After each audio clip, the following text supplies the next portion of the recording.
자, 김범 차장. 네. 어제부터 이제 폴란드에 가서 굉장히 많은 우크라이나 지원 관련된 얘기를 했습니다. 예.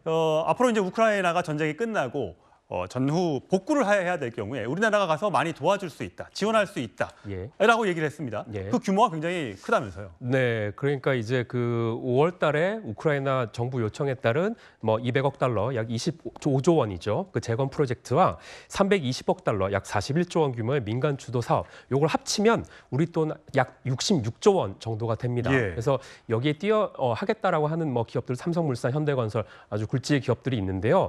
한 가지 재미난 거는 이제 북한도 지금 뭐 러시아 재건 사업에 뛰어들 것이냐 뭐 이런 얘기가 나오고 있어서 전후 재건에 남북이 양국의 공동으로 뛰어든 진풍경이 연출될 수도 있지 않냐. 그럴 가능성이 있어요. 이런 의견도 나오고 있습니다. 그렇군요. 예. 자, 윤석열 대통령과 폴란드 대통령의 저의 육성을 준비했습니다. 들어보시죠.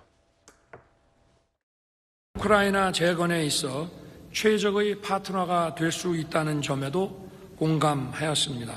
양국 기업 간 협력을 확대해 나아갈 수 있는 좋은 기반이 될 것으로 확신합니다. Nowoczesny sprzęt obronny dla naszych żołnierzy w Korei, ale że przede wszystkim także ten sprzęt będzie produkowany w Polsce. Na tym bardzo nam zależy. 네, 좀 전에 설명해 드린 것처럼 66조 원 우크라이나 재건 사업에 시동을 걸었다. 66조 400억 원이 되고 1조 전체는 1,200조 원인데 그중에 한 5.5%를 우리가 재건 사업에 투자를 해서 도와줄 수 있다라는 얘기가 지금 나오고 있습니다. 조금 전에 제가 노무현 전 대통령의 2004년도 이라크 부대 방문 얘기를 잠깐 꺼냈었는데 당시에 사실 노무현 전 대통령 지지자들한테는 이라크에 추가 파병 가는 거 가지고 굉장히 논란이 많고 비판을 많이 받았었잖아요. 네, 그렇습니다. 그런데 정작 노무현 대통령이 이라크 부대를 방문을 하다 보니까 오히려 비판했던 지지자들도 상당히 좀 그 환영의 메시지를 보였고 실제로 그 국민 어떤 지지도도 상당히 높아졌습니다.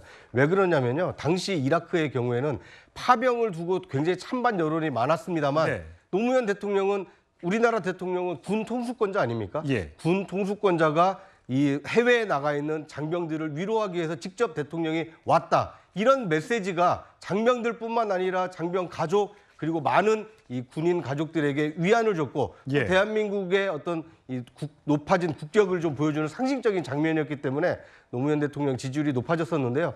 이번 윤석열 대통령의 우크라이나 전격 방문도 아마 많은 국민들에게 여러 가지를 생각하게 하는 좀 요소가 되지 않을까 하는 생각이 듭니다. 예. 그러니까 국제 연대를 지금 중요시하고 있지 않습니까? 예. 북핵을 우리 대한민국 힘만으로는 막기 어렵다는 걸 많은 국민들이 그 지금 위협으로 느끼고 있는데 이런 우크라이나 방문을 통해서 국제적 연대의 폭을 넓히고 왔다. 이제 이런 인식이 생긴다라면 윤 대통령에 대한 지지율도 상당히 좀 반등할 수 있지 않을까 이렇게 예상해 볼 수 있을 것 같습니다. 네, 김범 차장. 네. 좀 더 들어온 속보가 좀 있습니까? 사실 저희가 예. 이 뉴스톱10을 준비하면서 이 소식이 4시가 넘어서 갑자기 들어오는 바람에 부랴부랴 준비하느라고 좀 정신이 없었습니다. 맞습니다. 네. 자, 아까 제가 초반에 말씀드린 것까지가 지금까지고요. 예. 조금 더 시간이 지나야 더 자세한 내용이 들어오지 않을까 싶습니다. 예, 정상회담에서 어떤 내용이 이루어지게 될지 저희가 처음에 우크라이나 전쟁이 났을 때 여러 가지 인도적인 지원들을 많이 했습니다.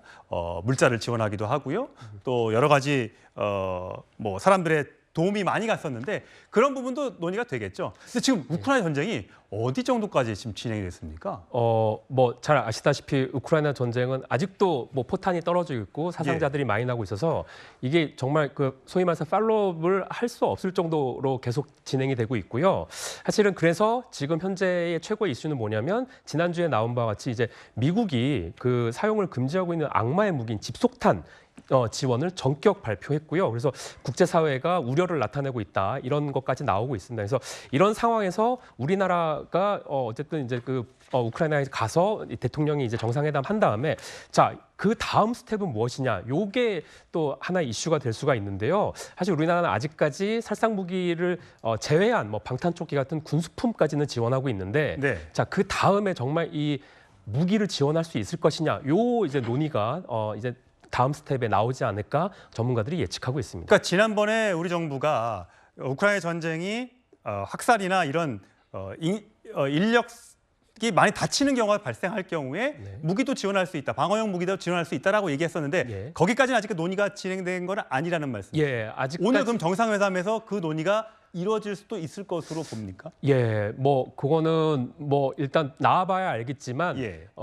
정말 아까 제가 말씀드린 대로 자 다음 스텝이 무엇이냐가 사실은 굉장히 좀 중요한 시점이 아닐까 생각을 합니다. 예. 왜냐하면 이제 윤 대통령이 4월달에 미국을 방문했을 때 이 공동성명에 정치와 안보, 인도적, 경제적 지원 요 문구가 들어갔는데 안보라는 단어가 들어왔습니다. 그래서 예. 이게 해석이 하기 나름인데 그 직전에 이제 미 MBC 방송 인터뷰에서 자 살상 무기를 이 우크라이나에 제공할 때가 된다면 한국이 국제사회의 노력을 외면하는 상황은 없을 것이라고 했기 때문에 약간의 암시도 좀 남겨두지 예, 않았나 그런 알겠습니다. 얘기입니다. 자, 지금까지 윤석열 대통령의 우크라이나 전격 방문 소식 전해드렸습니다. 다음 소식으로 가겠습니다.